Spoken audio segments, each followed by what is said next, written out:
Aunt Rachel, are you sure about this? A few days after getting married and moving into our new home, I invited my beloved niece and her mother, my sister, to visit. During their visit, my niece said something that made us uneasy. "Hey now, kids shouldn't be messing with grown-ups." My husband quickly scolded her, his worry evident. But there was another reason why he was freaking out. My name is Rachel, and I'm a 30-year-old pharmacist. I often look after my niece who lives nearby, and she has grown very attached to me.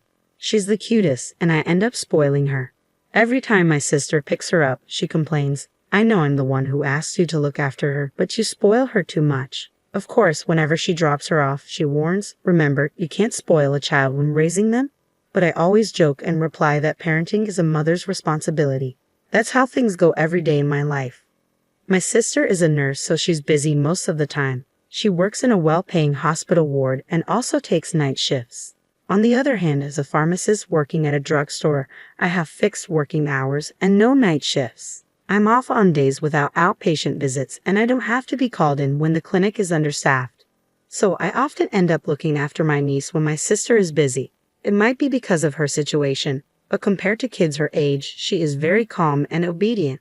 Girls are said to grow up faster than boys, but in her case, I think her family environment plays a significant role. I've been spending time with her to make sure she doesn't feel lonely, but now she has me wrapped around her finger. She's a quiet child who doesn't seek much attention, but she has this one ability that's hard for others to understand. For instance, when I tell her, "The park was empty today, wasn't it? Time flew by quickly. Want to take a shortcut home?" she would give an eerie response, saying, "Auntie Rachel, we shouldn't go that way. There's something bad there. Let's take the long way around." Incidents like this happen often. What bad thing? I've heard that children have heightened senses that allow them to see and hear things we can't, but is that for real? To be honest, I don't fully believe it. One day, a regular male customer at the pharmacy asked me out for lunch. When you hear regular at a pharmacy, you might think he's sick, but that's not necessarily true. This man got injured while working and is just getting treatment, so he's healthy overall. In the beginning, he visited frequently, and we casually chatted. His injury was healing well, and we were talking about him maybe not needing to come anymore when he asked me out for lunch. After a few lunch dates, he invited me out for dinner, and we had drinks at a rather fancy bar. I started to let my guard down with him and even shared some personal things about myself. It started to dawn on me that crossing that line into a relationship was just a matter of time. Then he proposed to me very passionately. "I want to get married to you right now. I can imagine my life without you, Rachel." Hearing him say that made me incredibly happy. I was overwhelmed by the realization that he needed me in his life, and I found no reason to reject him. So I accepted his proposal, feeling as if I were being drawn into it. To my surprise, he picked me up in front of everyone, laughing like a child. I found that side of him charming. "Let's have a ceremony just for the two of us right now," he suggested enthusiastically. He mentioned knowing someone in the bridal industry who could host and prioritize our wedding ceremony. While I was delighted, I still wanted to be blessed by our loved ones at our ceremony, so I turned down his suggestion. His disappointed face honestly made my heart ache, but I wanted our union to be blessed by others more than anything else, so I chose to stick with my decision. Even though he looked disappointed, he respected my feelings and withdrew his suggestion quite easily. That was another thing I liked about him. The very next day, which was the happiest day of my life, I shared the news of our engagement with my older sister before she went to work. Seeing her joy, as if it were her own, made me relieved that I didn't have to rush the ceremony. As I was happily recalling yesterday's events, he texted me saying he wanted to see me. When we first started dating, I remembered him mentioning that he had a younger sister. However, I was surprised to hear for the first time that his sister was hospitalized at the moment. When I asked why he hadn't told me earlier, he explained that he didn't want me to accept his marriage proposal out of sympathy for him. He also pointed out the possibility of the opposite happening. I assured him that I wouldn't make decisions based on his sister's illness, and his soft response of "I know" made me fall head over heels for him. But I still pulled myself together to stay grounded. He showed me a picture of his sister and told me, when I told her about you, Rachel, she said she can't wait for the day when she can call you Big Sis. I felt a deep desire to make his sister's wish come true as soon as possible. "Holding my hand," he said, "let's become a family soon." I was moved once again. Even though we weren't married yet, I wasn't against the idea of being called Big Sis by his younger sister. I wanted to visit her in the hospital before we got married, but when I mentioned this to him, he said, after I visited her the other day, her condition worsened and the doctors limited her visitation. Is it okay for you to be seeing me right now, in a time like this? I asked. He responded by pulling out a charm from his jacket pocket. All I can do is pray for my sister. I stopped by the church before I came here to see you, Rachel. There's nothing I can do besides praying for her. Damn it, he expressed, frustration evident in his voice. Seeing him like this, I deeply wanted to support him. The next day, he suddenly stopped contacting me. I guess his sister's condition had worsened. I hoped he wasn't pushing himself too much. After about 3 days, his usual cheery self showed up at the pharmacy. Although he could have just texted me, he said he wanted to see me in person, which made me happy. We made plans to meet after we both got done with work. When I arrived at our rendezvous right on time, he was already there waiting. As I suspected, he explained that he had been by his sister's bedside due to her deteriorating condition. He told me she was still not allowed to have other visitors, but her condition was now stable, and I breathed a sigh of relief. Then he handed me a letter, saying it was from his sister. I was surprised. I didn't expect to receive a letter from her since I heard she was in critical condition. Reading my expression, he explained, seems like she's been writing a lot, and I didn't even know. He then shyly admitted, actually, I fell for you at first sight, so I had a crush on you for a long time. It turns out he had been talking about me even before we started dating. The letter contained words of hope for our relationship, dreams of her brother's love being fulfilled. I hope the day comes when I get to call you Big Sis soon, she wrote. I wonder if I could even be a flower girl, she wrote, dreaming of me marrying her brother and us becoming a family. Fighting an illness is hard. It's probably a struggle to even use her limited energy to wish for others' happiness, yet her letter was filled with thoughts of her brother getting married to me. Her words brought tears to my eyes. Let's get married soon, I told him with excitement. It seemed unlikely that his sister would be able to attend our wedding, but I wanted her to witness her beloved brother's big day. After some insistence, I got him to reveal the name of the hospital she was staying at, and I found a wedding chapel nearby. The chapel was visible from the patient's room or the rooftop, making it feel like she could be there with us. I begged to have our ceremony there. He was touched to know that I genuinely cared about his sister, and he was fully on board with the idea. We soon fixed a date. Ideally, we wanted to choose one of those auspicious days, but we couldn't afford to be picky.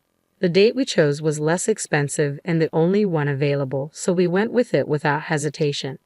While preparations were hastily underway, he made a suggestion. He asked if we could wait a bit longer to turn in our marriage certificate.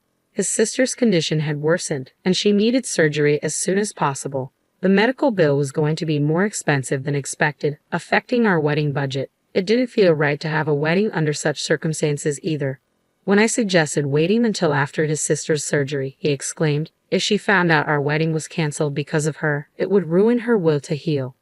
Hearing that, I couldn't say anything, and the wedding proceeded as planned. For the time being, I paid for our ceremony in one installment, under the agreement that we would split the costs after his sister's medical bills were paid. Despite the short notice, a decent number of our close friends and family managed to attend our wedding day. My own sister, who's a nurse, even managed to get time off with the help of her colleagues, saying, "This is an important day for my little sister." "I can't miss it," my cute little niece declared. Dressed up and joining the celebration, she quickly got shy around the grown men and ended up hiding behind me. Her actions were so adorable that I couldn't help but chuckle. After the wedding, I moved into our new home. He had suggested I move in with him since his place was too big for him alone. Given that his sister's surgery was going to cost more than we anticipated, we decided not to purchase a newly built home. I could support him for a while, but we couldn't predict when he'd be able to pay back the rest of our expenses. So, I moved into this place. My sister understood my decision but still felt it would be better if we had our own new place. To ease her concerns, I invited my sister and niece over. My boyfriend, now my husband, agreed to the idea. Upon visiting, my sister immediately began inspecting our house, showing her concern. "Hey, it's a bit rude to check every corner of our house, sis." "So, I see the 32-year-old CEO of an import company makes good money, huh? Are you satisfied now?" "Yes, I suppose so," she replied, and my husband and I let out a sigh of relief. The only downside was that moving here made it more difficult to frequently babysit or take care of my niece. It was too far for a 5-year-old to travel alone, and with my duties of nursing my husband's sister, I was too occupied. That's when my niece, out of the blue, said something eerie. Rachel, I think you should leave this house. Huh? Why? Because another woman is already living here. Hey, even if you're a kid, there are things you should and shouldn't say. My husband angrily turned towards my sister, questioning her parenting. Can you perhaps see her? When my niece nodded yes, my husband's anger seemed to dissipate into fright. My niece is quite sensitive. Perhaps you're not good with this kind of thing. No, that's not the issue. Kids shouldn't be messing with grown-ups.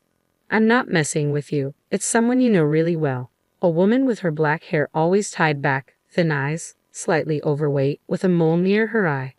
My husband's face turned pale. He was clearly scared, but it seemed like there was something more to it. What confirmed my skepticism was my niece's next question. What's your real name, Uncle? You use so many, have you forgotten it? Even trembling, my husband raised his voice. You little brat, don't spout nonsense. Hey, don't yell at her just because you're scared. Shut up. My husband shoved me away. He seemed more than just panicked with fear. Even if what my niece said was strange, it always turned out to be true. My usually gentle husband wouldn't change this drastically without reason. I couldn't shake the feeling that he wasn't just reacting out of fear. I whispered to my sister and asked her to check inside my husband's bag in the meantime. I decided to give up for the time being to get my husband's attention. I'm sorry, my niece was out of line. It's okay as long as you get it. Dang, my precious day off got ruined because of all this. He glared at my niece, but she wasn't bothered. She simply looked away with a stoic expression. Oh yeah, you have a long business trip starting tomorrow, right?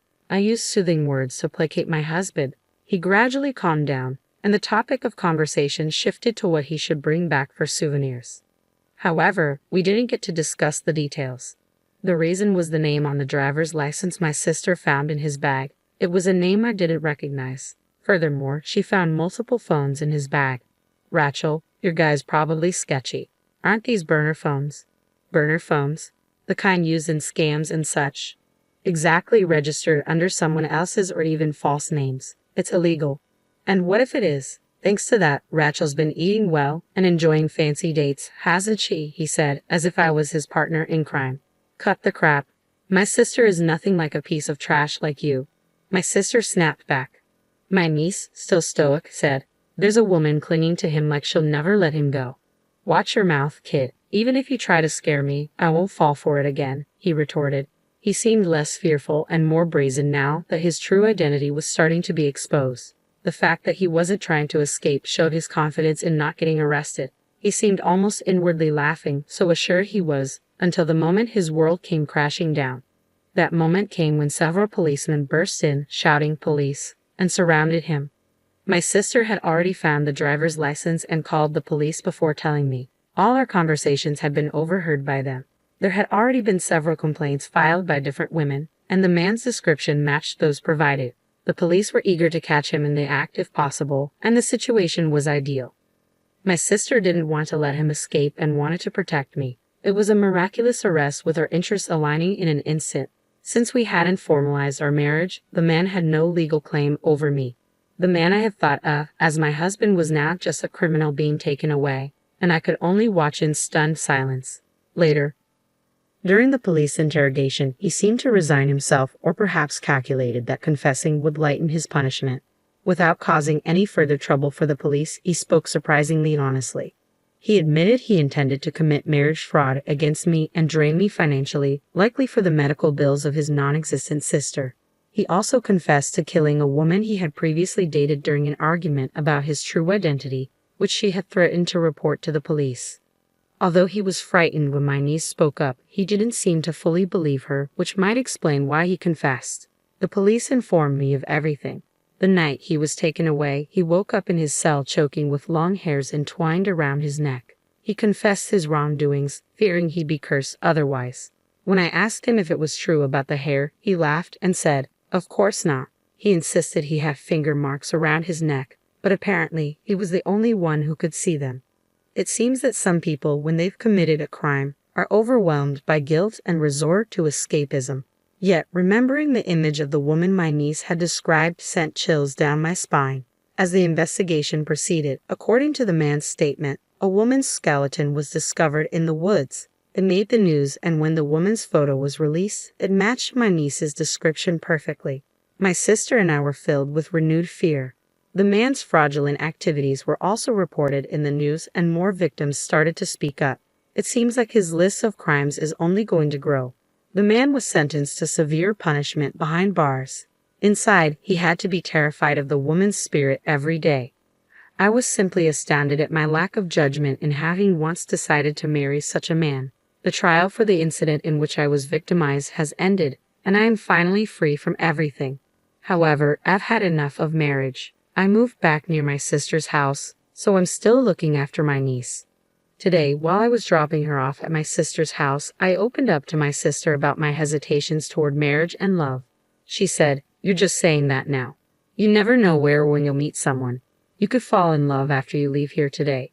She didn't take it seriously. Time passed, and summer came. Every year, I take my niece to the local summer festival. This year, as I was walking hand in hand with her dressed in her new sundress, a man walking in front of us dropped his wallet. I picked it up and tried to call out to him, but my voice didn't reach him due to the loud surrounding noise. I picked up my niece and jogged to catch up to him, returning his lost item. He thanked me and asked to treat us to something. This sparked a connection between us. In the end, the three of us had a blast at the fair that day. "You're lucky, Rachel. You've been tied to this man before you were even born." "What? Hey, what are you saying?" I blushed deep red at her words, which seemed to make him blush as well.